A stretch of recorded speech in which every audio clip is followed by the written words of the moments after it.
Zombie apocalypse.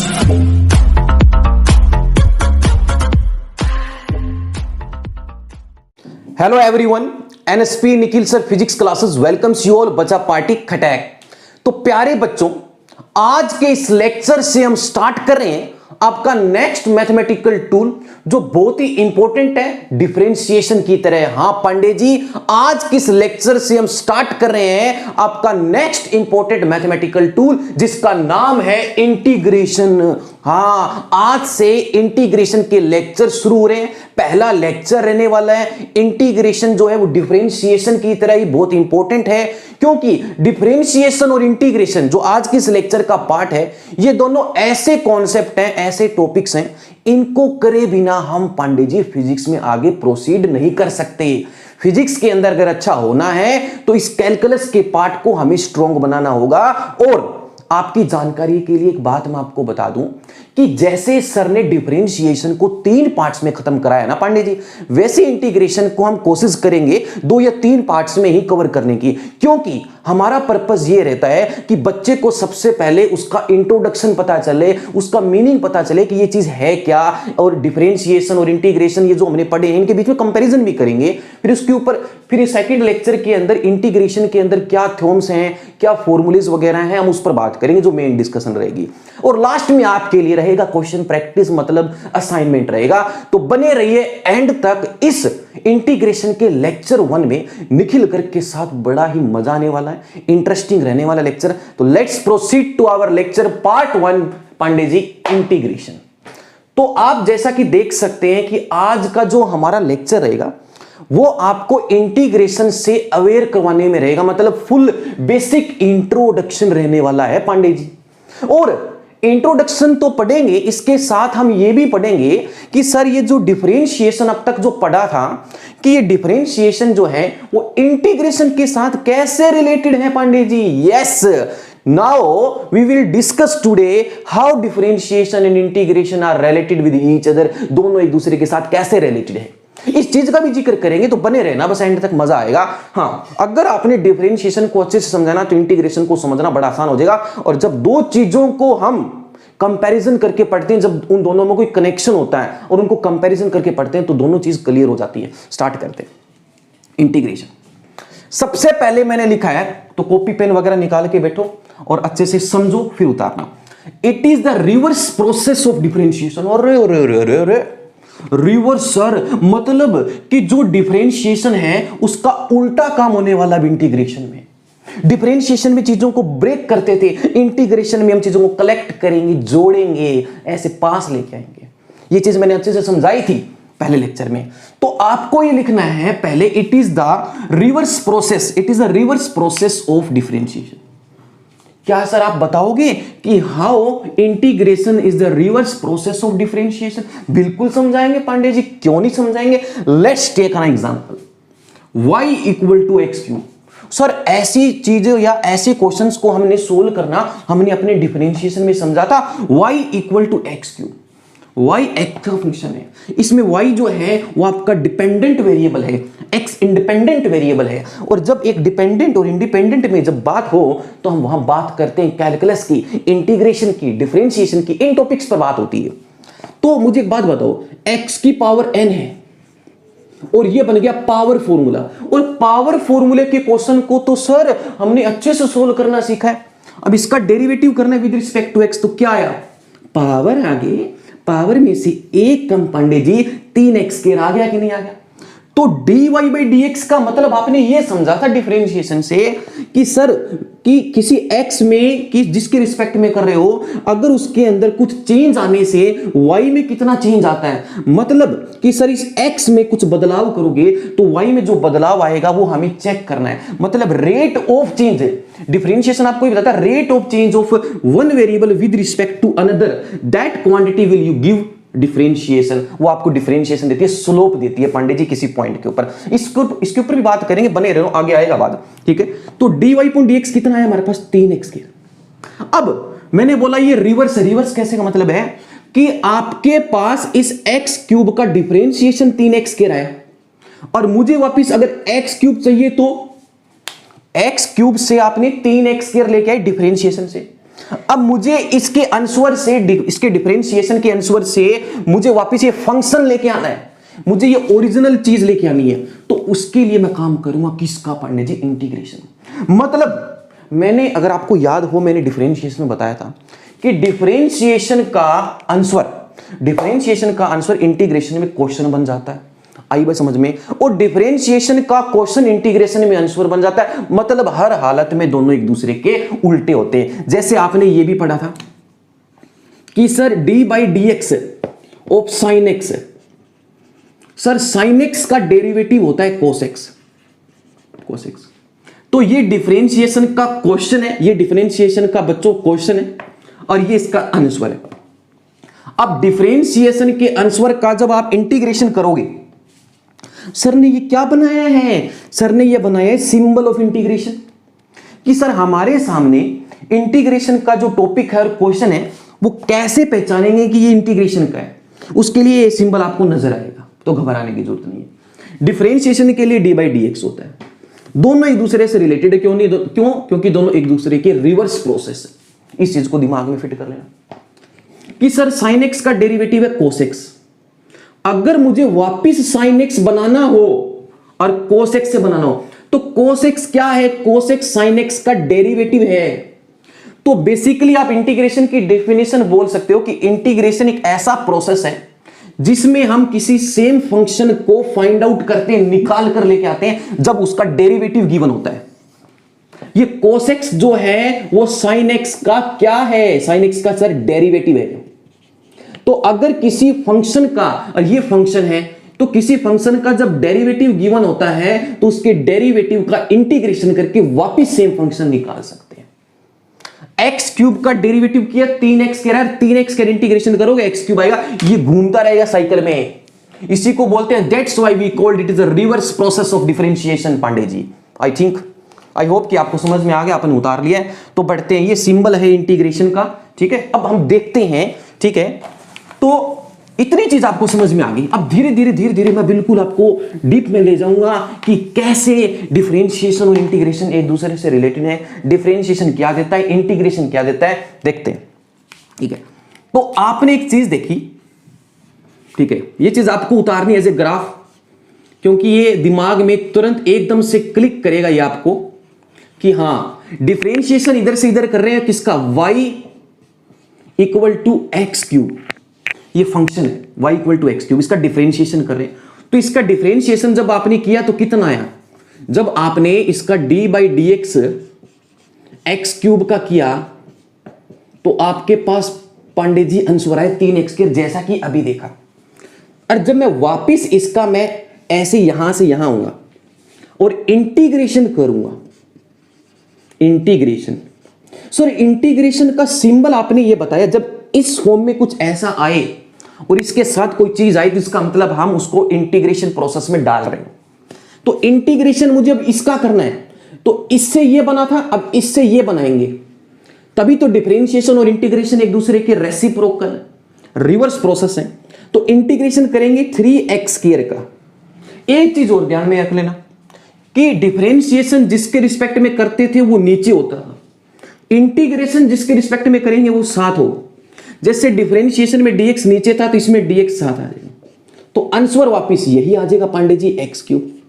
तो I think आपको समझ में आ रहा है कि यार एक्स क्यूब से 3x स्क्वायर और 3x स्क्वायर से एक्स क्यूब, तो वापस सेम प्रोसेस आ रहा है, रिवर्स प्रोसेस है।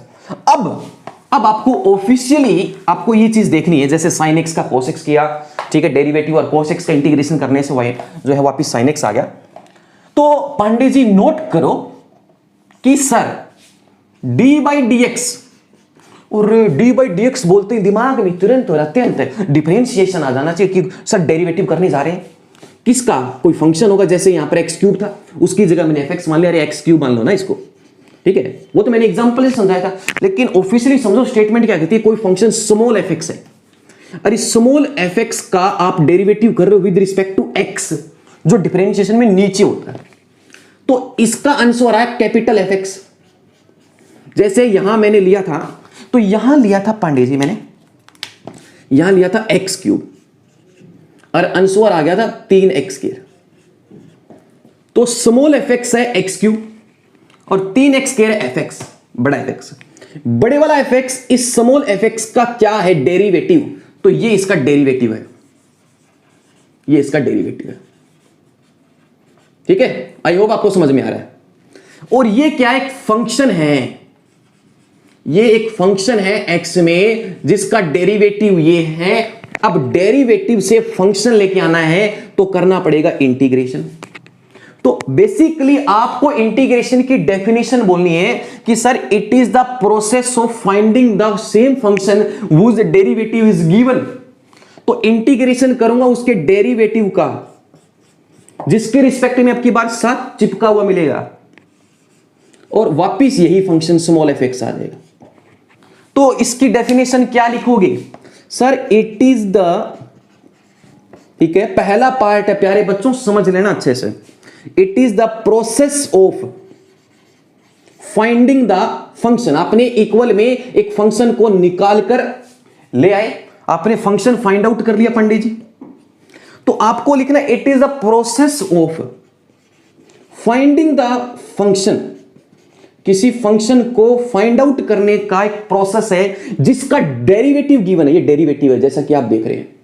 ठीक है, ये ऑफिशियली स्टेटमेंट है इंटीग्रेशन की, वूज डेरिवेटिव। लेकिन इंटीग्रेशन देता क्या है, डिफरेंशिएशन क्या देता है, उस पर भी आएंगे, पर इसको समझ लो पहले, इसको तो समझ लें।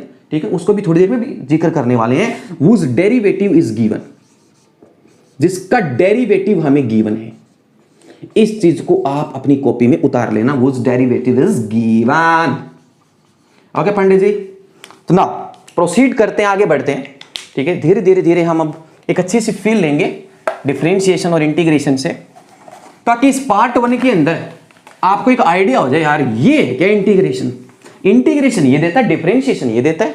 चलो एक बात बताओ, नोट के अंदर second important thing that you all have to write, and the second important thing is here कि आपको यह पता है कि मैं पिछले 3 पार्ट से डिफरेंशिएशन के अंदर प्यारे बच्चों बताता आ रहा हूं, जब भी डिफरेंशिएशन आ जाए दिमाग में dy बाई dx की बात होती है, और dy बाई dx का मतलब है कि इस x वेरिएबल में कुछ चेंज करने से y में कुछ चेंज आता है, rate of change of one variable with respect to x या अनदर, इसको ये भी बोलते हैं rate of change of one variable with respect to other variable. इतनी चीज हमने पढ़ी थी, मानते हो, अच्छे से समझते हो कि किसी एक वेरिएबल में कुछ चेंज करने से y में जो आता है वो हमारा डिफरेंशिएशन आता है, और डिफरेंशिएशन में dy बाई dx को स्लोप बोलते हैं। मतलब स्लोप सर, स्लोप तो बहुत अच्छी चीज है, ठीक है, फिजिक्स की इंपॉर्टेंट चीज है, और dy बाई dx का मतलब स्लोप हो जाने से आपको दिमाग में याद आ जाना चाहिए, अगर आपको पता हो कि किसी भी पॉइंट पर स्लोप निकालनी हो तो उस पॉइंट से पास होते एक टेंजेंट निकाल दो। ठीक है, तो आपको क्या देगा स्लोप, जैसे आपने, जैसे ये x था ये y था, तो आपने एक ऐसा ग्राफ बनाया था, इस पॉइंट पर ये स्लोप है ये वाली, ठीक है, तो ये पॉइंट, इस पॉइंट पर जो स्लोप है वो आपको dy बाई dx देता है, इसका डेरिवेटिव देता है, ऐसा कुछ हमने पढ़ा था। अब इंटीग्रेशन आपको क्या देता है, इस चीज के लिए नोट करो, इंपॉर्टेंट है इंटीग्रेशन। इंटीग्रेशन सर आपको उस फंक्शन का, ठीक है, किसी रेंज में, किसी इंटरवल में, किन्हीं 2 पॉइंट्स के बीच में सेड होने वाला, बनने वाला एरिया देता है। अभी के लिए लिख लो, मैं समझाऊंगा फिर तो समझ में आ जाएगा। ठीक है, तो इसको अब कर दे, तो इंटीग्रेशन देता है आपको एरिया अंडर कर्व। इस चीज को दिमाग में फिट कर लो कि सर किसी ग्राफ के या किसी कर्व के अंडर का जो एरिया है वो एरिया हमें देता है इंटीग्रेशन, स्लोप हमें देता है डिफरेंशिएशन, और दोनों एक दूसरे के क्या है, रेसिप्रोकल, रिवर्स हैं। Differentiation gives you slope, change of one variable with respect to another. Integration देता है कि उस कर्व के अंडर का कोई एरिया बनेगा, वो एरिया क्या देता है, वो एरिया देगा आपको। ठीक है, तो देखते हैं, अब हम इस चीज को समझेंगे कि एरिया कैसे आता है, स्लोप कैसे आती है, और दोनों में कनेक्शन कैसे है। तो पांडे जी अब हम देखेंगे डिफरेंशिएशन और इंटीग्रेशन का फिजिकल मीनिंग, ज्योमेट्रिकल मीनिंग, कि एक्चुअली डिफरेंशिएशन क्या देता है और इंटीग्रेशन क्या देता है। इसको समझने के लिए हमने एक बाहर से एग्जांपल लिया है, और मैं उम्मीद करता हूं कि इस एग्जांपल से आप क्लियरली समझ पाएंगे कि यार ये डिफरेंशिएशन और ये इंटीग्रेशन है, इंटीग्रेशन ये देता है। तो लेट्स स्टार्ट। आप देख पा रहे हैं स्ट्रेट रोड है, हाईवे है, उस हाईवे के ऊपर छोटी छोटी गाड़ियां हैं, मारुति 800, यस ठीक है। ये मारुति 800 t इक्वल टू 0 पर जो थी गाड़ी वो हमारी ए पोजीशन पे थी, एक सेकंड में बी पर आ गई, अगली सेकंड में सी पर आ गई, अगली सेकंड में डी पर आ गई। सर पहली सेकंड में ये छोटी सी गाड़ी मारुति 800 ठीक है, जो कहीं भी एडजस्ट हो जाती है, छोटी गाड़ी चाहे गली छोटी हो चाहे बड़ी हो हर जगह घुस जाती है, 1 मीटर, अगली सेकंड में 3 मीटर, अगली सेकंड में 5 मीटर, ठीक है। सर पहली सेकंड में 1 मीटर, फिर नेक्स्ट 1 सेकंड में 3 मीटर, फिर अगली सेकंड में 5 मीटर, ठीक है। अब इस चीज को मुझे ग्राफ के ऊपर ट्रेस करना है, और ग्राफ के ऊपर ट्रेस करना तो हमने अच्छे से सीखा है। अब किसी चीज को ग्राफ पर दिखाना हो तो हमें 2 वेरिएबल की जरूरत पड़ेगी ना, ठीक है। तो इस चीज पर बाद में आते हैं, पहले मुझे एक चीज बताइए कि सर ये है पांडे जी, ये 1 मीटर, ये 3 मीटर, ये 5 मीटर डिस्टेंस कवर्ड है, क्या है ये डिस्टेंस? तो डिस्टेंस को हमने लिख दिया एस से, जैसा कि आप देख पा रहे हैं एस। अगर मुझे इस डिस्टेंस और टाइम के बीच में कोई कनेक्शन बनाना हो, कोई रिलेशन बनानी हो, कोई फंक्शन बनाना हो, तो मुझे क्या बना सकता हूं? मुझे क्या दिख रहा है कि सर ये जो डिस्टेंस है वो इस टाइम के स्केयर के साथ वेरी कर रही है। जैसे देखो s इक्वल टू अगर मैं टी स्केयर बनाता हूं तो यही सिचुएशन बनके तैयार हो जाती है, आ जाती है। अरे पुट करो t इक्वल टू 1, देखो 1 सेकंड में s की वैल्यू 1 मीटर आ गया, 1 सेकंड में 1 मीटर। पुट करो Pandey ji t equal to 2, मतलब स्टार्टिंग से लेकर यहां तक a से c तक की 2 सेकंड में इस गाड़ी ने जर्नी कवर कर लेगी। ये गाड़ी कितनी? s equal to 4 metre. 1 metre तो यहां तक हो चुका था, उसके बाद में 3 मीटर यहां बचा। जब हम t की वैल्यू 3 पुट करेंगे 3 सेकंड में स्टार्टिंग से लेकर यहां तक, और हमारी ये जो मारुति है वो जर्नी कर रही है सिर्फ 3 सेकंड, और इस 3 सेकंड में ये डिस्टेंस कवर कर डालेगी 9 मीटर। 1 मीटर यहां तक हो गया, 3 मीटर यहां तक हो गया, तो बाकी बचा रेस्ट ऑफ कितना? 5 मीटर, ठीक है। तो हमारे पास ये 5 मीटर हो गया। तो मतलब मैं एक चीज यहां पर नोट कर पा रहा हूं डिस्टेंस और टाइम के साथ यहां पर रिलेशन बनाने के लिए, इन दोनों में कनेक्शन बनाने के लिए कि सर डिस्टेंस जो है, ठीक है, वो टाइम के जो है, ठीक है, टाइम के स्केयर के साथ वेरी हो रही है, ठीक है। एस जो है यहां पर टाइम के स्केयर के साथ वेरी हो रही है, इसलिए हमने यहां पर लिखा s equal to t square, ठीक है, ताकि हम इस चीज का ग्राफ प्लॉट कर सकें, और इस ग्राफ से हम समझेंगे डिफरेंशिएशन और इंटीग्रेशन का फिजिकल मीनिंग जो हमें, ठीक है, निकालना है। देखते हैं। तो आई होप कि आपने इस चीज को उतार लिया, अच्छे से समझ लिया। बढ़ते हैं। तो पांडे जी जैसा कि आपने अभी देखा कि मैंने इस s को, जो मैंने डिस्टेंस बोला है, इस डिस्टेंस को टी स्क्वायर के अंदर एक्सप्रेस किया, और इस s को टी स्क्वायर के अंदर पुट करने से मुझे एक चीज का पता चल रहा है कि सर यहां पर एक वेरिएबल दूसरे की स्क्वायर में है, और जब एक वेरिएबल दूसरे के स्क्वायर में होता है तो कुछ पैराबोला जैसा कर्व आता है, ग्राफ आता है, जो हमने अपने प्रीवियस मैथमेटिकल टूल में पढ़ा था, स्ट्रेट लाइन और पैराबोला का जो हमारा लेक्चर था। और इसमें ये जो s है, जो डिस्टेंस बोला है, t को टाइम बोला है, तो s t के ऊपर डिपेंड कर रहा है। जब तक आप t की वैल्यू पुट नहीं करोगे आपको s की वैल्यू नहीं मिलेगी। इसका मतलब you can say s is your dependent variable और t is your independent variable. आई बात समझे? तो जब किसी एक वेरिएबल की दूसरे के साथ जिक्र होती है तो वहां पर हम कुछ ग्राफ बना सकते हैं, कोई फंक्शन बना सकते हैं, डिफरेंशिएशन और इंटीग्रेशन की मदद ले सकते हैं। तो देखते हैं पांडे जी फिजिकल मीनिंग, ठीक है। अब s t स्क्वायर के अंदर है, ठीक है, इसके कुछ कोऑर्डिनेट्स बनाए और उन कोऑर्डिनेट्स की हेल्प से हम ग्राफ ट्रेस करेंगे डिस्टेंस और टाइम के बीच में। इसके ऊपर अभी मत जाइए, इसको मत देखिए, ठीक है, ये बात की बात है। तो जब 0 पुट किया तो 0 आया, 1 पुट किया 1 मीटर आया, 2 सेकंड में 4 मीटर, 3 सेकंड में 9 मीटर, 3 सेकंड में 9 मीटर। मतलब आपकी जो गाड़ी मारुति थी वो टोटल स्टार्टिंग से लेकर 3 सेकंड तक की जर्नी करती है पांडे जी, और उस 3 सेकंड में सर वो गाड़ी 9 मीटर चलती है, 9 मीटर 3 सेकंड्स में, 9 मीटर इन 3 सेकंड। इस चीज को ध्यान में रखना। यहां पर जो मैं इस बात पर बार बार जोर दे रहा हूं ना, इसका कुछ मतलब है, ठीक है, कि 3 सेकंड में 9 मीटर डिस्टेंस आती है, डिस्टेंस, ठीक है। हाँ, तो इसको मत देखिए, इधर देखिए, एक साइड लिखा है डिस्टेंस, एक साइड लिखा है टाइम। ये जो कोऑर्डिनेट्स है यहां मैंने प्लॉट कर दिए, ग्राफ बना दिया, ठीक है। तो क्या आ गया देखो, 0 पे 0, 1 पे 1, 2 पे 4, 3 पे 9, ये कोऑर्डिनेट्स आ गए, ठीक है। ये जो ग्राफ बनाया है आपने, ये किन दो चीजों के बीच में बनाया है? Distance versus time. और अगर आपको डिस्टेंस और टाइम की स्लोप पता है कि सर डिस्टेंस और टाइम ग्राफ की स्लोप किसी पॉइंट पर उसकी क्या चीज देती है? स्पीड देती है पांडे जी। तो आपको इस चीज का पता होना चाहिए कि अगर मैं इस ग्राफ से किसी पॉइंट पर गिवन स्लोप निकालूं तो वो स्लोप उस पॉइंट पर उसकी स्पीड देगी। मतलब मेरा क्वेश्चन है इस ग्राफ से, ठीक है, क्वेश्चन ये है समझना कि फाइंड स्पीड, हमें इंस्टेंटेनियस स्पीड निकालनी। किसी इंस्टेंटेनियस नाम आते ही दिमाग में क्लियर हो जाता है किसी एक पर्टिकुलर इंस्टेंट ऑफ टाइम, मतलब जब आपका जो टाइम है वो बहुत ही स्मॉल रहा हो, जो time interval very very small, और उस उतने स्मॉल इंटरवल ऑफ टाइम के अंदर जो डिस्टेंस में चेंज आता है, ठीक है, कि in a small interval of time when there is small change in distance, तो आपको जो चीज मिलती है वो स्पीड मिलती है, इंस्टेंटेनियस स्पीड मिलती है किसी एक पर्टिकुलर इंस्टेंट ऑफ टाइम पर। तो find instantaneous speed at t equal to 3 second. ठीक, इस 3 सेकेंड के कोऑर्डिनेट के ऊपर आपको इस ग्राफ से उस गाड़ी की स्पीड बतानी।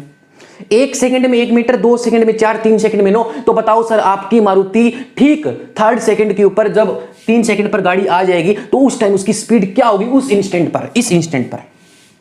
तो डिस्टेंस को एस लिखा है, टाइम को टी लिखा है। तो एक बात बताइए, अच्छा ये जो आपने ग्राफ बनाया है ये किस फंक्शन का ग्राफ है? अभी सर ने लिखा था s equal to t square, ठीक है, आई होप आप समझ पा रहे हैं। s equal to t square, ये इस फंक्शन का ग्राफ है। s की जगह y मान लो, ये x स्क्वायर मान लो, तो y equal to x square जैसा ही कुछ बन गया, ग्राफ पैराबोला कुछ बन गया। आई बात समझ में? चले आगे। हाँ, तो सर ने पूछा है कि एट t इक्वल टू 3 पर you will have to find instantaneous speed. और सर स्पीड का मतलब होता है, स्पीड को v लिख दें, s upon T, distance upon time, distance upon time. और डिस्टेंस अपॉन टाइम सर किसी भी पॉइंट पर उसकी स्लोप होती है, और स्लोप बोलती दिमाग में डिफरेंशिएशन आता है। तो अगर मुझे at t equal to 3 second पर अगर मुझे स्पीड चाहिए तो मुझे सर इस पॉइंट पर, मैं इस पॉइंट पर क्या करूंगा, इस पॉइंट से पास होती हुई एक टेंजेंट ड्रॉ करूंगा, एक टेंजेंट, ये टेंजेंट जैसा कि आप देख पा रहे हैं, ये टेंजेंट ड्रॉ करूंगा। इसको आगे बढ़ा देते हैं ताकि आप आराम से समझ पाएं, ठीक है। ये टेंजेंट दिख रही है आपको, ये टेंजेंट इस पॉइंट पर आपने पास करी, और इस पॉइंट पर ये टेंजेंट इस ग्राफ की स्पीड देगी एट इक्वल टू 3 पर। तो स्पीड निकालनी है, ds अपॉन dt कर दो। सर जब भी डी कुछ नजर आ जाए, ये d जैसा सिंबल नजर आ जाए, डिफरेंशिएशन का क्वेश्चन बन जाता है। और ds अपॉन dt जो है वो स्लोप है किसकी, डिस्टेंस टाइम ग्राफ की, डिस्टेंस टाइम ग्राफ की पांडे जी। ds का मतलब है चेंज इन डिस्प्लेसमेंट और distance with respect to change in time, with respect to small change in time. dt का मतलब है बहुत ही थोड़ा सा, ठीक है, ये आप एज एक इंस्टेंट मान सकते हो। तो किसी इंस्टेंट के ऊपर जो चेंज है वो आपको इंस्टेंटेनियस स्पीड देगा, और ds अपॉन dt देगा स्लोप, टेंजेंट देगा। तो आपको आइडिया लग गया कि किसी ग्राफ का डिफरेंशिएशन का मतलब उसकी स्लोप। अब इंटीग्रेशन में ये आएंगे, पहले ये समझो, ठीक है। तो ds अपॉन dt आ गया स्लोप, तो d अपॉन dt, अरे देखते रहे ना पांडे जी, s किसकी फॉर्म में t, तो आप डिस्टेंस का डेरिवेटिव कर रहे हो विद रिस्पेक्ट टू t, और डिस्टेंस t की स्क्वायर के फंक्शन में तो पुट कर दो तो t स्क्वायर। और ये क्वेश्चन तो डिफरेंशिएशन जैसा बन गया, एक फॉर्मूला बन गया, पावर रूल, पावर आगे आंसर आगे 2t। अब ये जो 2t है ये देगा वेलोसिटी, क्या देगा, वेलोसिटी। और एट t इक्वल टू 3 पर पूछे स्पीड, तो इसमें पुट कर दो t इक्वल टू 3। जब इसमें t की वैल्यू 3 पुट करोगे तो Pandey ji you will get the speed at a particular instant of this 3 second पे आपको मिलेगी 6 मीटर पर सेकेंड, 6 मीटर पर सेकेंड। अब इस डिस्टेंस टाइम ग्राफ से मैं स्पीड टाइम ग्राफ प्लॉट करूंगा, और स्पीड टाइम ग्राफ से ये जो 9 मीटर डिस्टेंस चली है ना, इस 3 सेकेंड में 9 मीटर ये कैलकुलेट कर लूंगा, वो इंटीग्रेशन देगा, एरिया देगा। देखो कैसे। तो उम्मीद करता हूं कि ये चीज आपको अच्छे से समझ में आ गई है, अच्छे से इसको उतार लेना। अब ये देखते हैं। तो अब एक बात बताओ, ds अपॉन dt किया आपने, तो आपके पास स्पीड आई 2t, ठीक है, किससे आई, s equal to t square से। तो अब आपके पास स्पीड और टाइम एक रिलेशन आ रही है, v इक्वल टू 2t। अब एक वेरिएबल v है, स्पीड है, दूसरा t है। तो अब मैं जो ग्राफ प्लॉट करने जा रहा हूं वो स्पीड और टाइम के बीच में करने जा रहा हूं। स्पीड को v लिखा है, v मीटर पर सेकंड, तो इस लाइन पर स्पीड है और इस लाइन पर डिस्टेंस थी जो s equal to t square से निकाला है। तो v और t, सर ग्राफ है, सर v को मान ले y, ये है सर m और t हमारा x है, तो y equal to mx। Straight line की इक्वेशन है सर, ये क्या है, स्ट्रेट लाइन। और स्ट्रेट लाइन की इक्वेशन सर समझ में आया? अब एक बात बताइए इसमें पांडे जी मुझे जल्दी से, जब t की वैल्यू 0 है, t की वैल्यू 0 है तो t 0 स्पीड 0, t की वैल्यू 1 तो स्पीड सर 2 मीटर पर सेकेंड, बना दिया 2 मीटर पर second Pandey ji. Sir t की वैल्यू 2, सर स्पीड 4 मीटर पर सेकेंड, बना दिया। t की वैल्यू 3, 6 मीटर पर सेकेंड। तो और अभी आपने देखा तो यहां पर 2 की वैल्यू, यहां पर जब मैंने t की वैल्यू 3 पुट करी थी तो 6 मीटर पर सेकेंड थी, तो हमने प्लॉट कर दिया। अब 0 से लेकर 3 सेकंड तक आपकी गाड़ी चली है, 1 सेकंड में 2 मीटर पर सेकंड उसकी स्पीड है, 2 पर 4 और 3 पे 6। तो इस 3 सेकंड में, इन 3 सेकंड्स आपकी गाड़ी कितना डिस्टेंस कवर करती है? 3 सेकंड में सर 9 मीटर चलती है। अब ये 9 मीटर मैं यहां से निकालूंगा, वो कैसे निकालूंगा? एरिया से। तो ये डिफरेंशिएशन का पार्ट है और ये इंटीग्रेशन। देखो कैसे, ठीक है, ये 9 मीटर निकालूंगा मैं, ये 9 मीटर कैसे आएगा? ठीक है, तो प्यारे बच्चों अगर मैं इसको बोल दूं A और इसको बोल दूं M, तो ये स्ट्रेट लाइन के नीचे का ये जो सारा एरिया है, जो मैं ये सेट कर रहा हूं, बना रहा हूं, ड्रॉ कर रहा हूं, ये एरिया OAM, जो मैंने 3 पॉइंट्स बोले इन पर ध्यान दो। ये कौन सा एरिया निकाल कर लेके आ रहे हैं? OAM, ट्राइंगल का एरिया। और ये ट्राइंगल का जो एरिया है, ये आपको उस गाड़ी की इस 3 सेकंड में कवर की गई डिस्टेंस निकाल के देगा। तो एरिया अंडर ये जो एरिया बन रहा है वो स्पीड मतलब v और t के बीच में बन रहा है, तो एरिया अंडर vt ग्राफ। तो vt ग्राफ के अंडर का एरिया क्या देगा? तो vt ग्राफ के अंडर का शेडेड पोर्शन का एरिया ट्राइंगल है, तो इस एरिया ऑफ ट्राइंगल को निकाल के बताओ मुझे पांडे जी। तो आज के इस लेक्चर का इंट्रोडक्शन बड़े ही अच्छे से हमने खत्म कर लेंगे हम अच्छे से।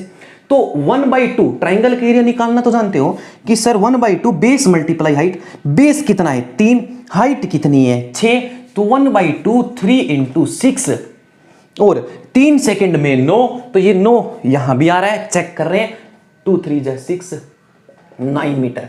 तो 9 मीटर क्या आई डिस्टेंस। तो इसका मतलब सर इंटीग्रेशन में जब आप यहां से लेकर यहां तक सारा एरिया कैलकुलेट करोगे, इंटीग्रेट करोगे, जोड़ोगे, तो आपको उस VT ग्राफ के अंडर का एरिया डिस्टेंस देगा। ये इंटीग्रेशन दे रहा है, और स्लोप सर डिफरेंशिएशन देगा, वो स्पीड देगा। तो प्यारे बच्चों आई होप आपको इस चीज का बड़े ही अच्छे से पता चल गया कि सर स्लोप जो है वो इंस्टेंटेनियस चेंज इन वेरिएबल है विद रिस्पेक्ट टू अनदर, और इंटीग्रेशन है उस ग्राफ के अंडर का एरिया। तो आपने ये देखा कि हमारे पास जो इंटीग्रेशन से अभी ये जो आंसर आया VT ग्राफ का अंडर का एरिया अंडर VT ग्राफ। अब एक बात बताइए मुझे, जो स्पीड है वो डिस्टेंस अपॉन टाइम होती है, तो डिस्टेंस निकालनी है तो V × T करना पड़ेगा, V × T। तो हम V × T तो कर रहे थे 1/2 बेस मल्टीप्लाई हाइट, यही तो कर रहे थे, और उससे क्या आ रहा, उससे डिस्टेंस आ रहा था। अब कई ऐसे क्वेश्चंस हैं जिसमें ट्रायंगल भी बन सकती है, रेक्टेंगल भी बन सकती है। जैसे यहां ट्रायंगल है तो किसी में रेक्टेंगल जैसा एरिया बन के आ सकता है। तो आपको ये चीज पता होनी चाहिए कि एरिया बनता है और उसके अंदर जो भी एरिया होगा वो आपको वो चीज दे देगा। जैसे यहां मिली थी आपको डिस्टेंस, ठीक है। तो इंटीग्रेशन देता है एरिया अंडर कर्व, डिफरेंशिएशन देता है स्लोप। तो प्यारे बच्चों ये था आज का इंटीग्रेशन का इंट्रोडक्टिव लेक्चर, जिसमें फिजिकल मीनिंग समझा। डिफरेंशिएशन और इंटीग्रेशन दोनों एक दूसरे के रिवर्स हैं।